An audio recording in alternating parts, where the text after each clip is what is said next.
ओ थवा तोहार जैसे भोर के किरनिया, अखिया में प्यार के समाइल बदुनिया। विद्या बुझाला ऐसे जैसे चाँद सजौले बाड़े, विद्या बुझाला ऐसे जैसे चाँद सजौले बाड़े।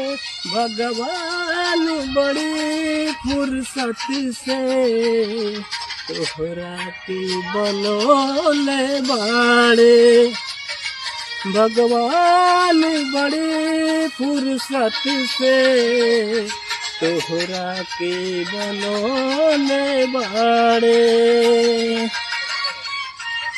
दोस्तों, हम स्टार मेकर से गा रहे हैं, ये मेरी रियल आवाज है। आप लोग बताइए कैसा गा रहे हैं कमेंट में। और हम अपने गाँव ऐसे ही आप वीडियो बना लिया स्टार